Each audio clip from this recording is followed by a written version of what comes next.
Okay, so these are questions 38 and question 39 of the Fields on the Capacitors homework booklet. So in question 38, what we have is we have two point charges, 1 and 2, and each charge has plus 0.8 nanocoulombs, so that one and that one there.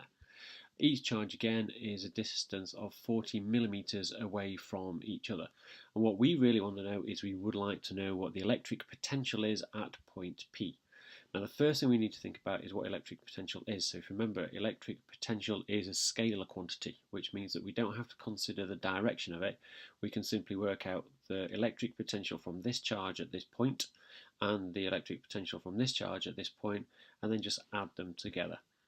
Now, because the distances from each point are the same, and also because the charges of the two things are the same, if we just work out the electric potential from one of these charges at this particular point and then multiply it by 2, then that'll give us the total electric potential at this point. So the electric potential is simply given by this equation here. V is the electric potential, K is just our constant, which is 1 over 4 pi epsilon naught, and if we work that out on our calculator, that's the 9 times 10 to the 9. Q is the charge of this particular charge, for example, and R is the distance in meters from here to the point that we're interested in. So if we simply just put our numbers in, that's our constant. This here is the charge of this particular charge. This is the distance in meters of the point that we're interested in. And because we've got two identical charges and the distance is the same, we're multiplying it by 2. And if we do that on our calculator, then we get 360 volts, and so the answer is C.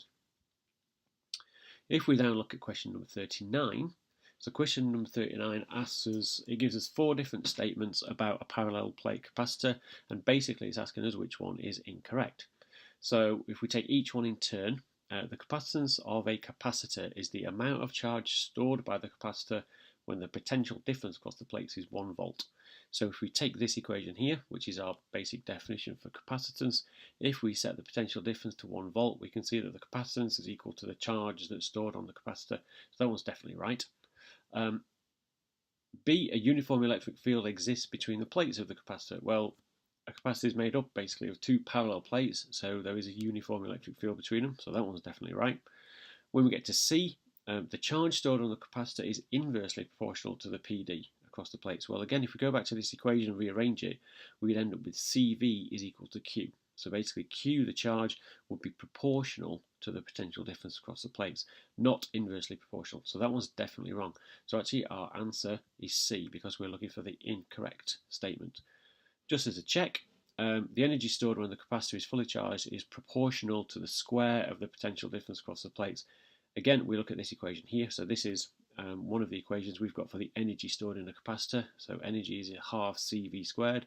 C is the capacitance of our capacitor. V is the potential difference across it.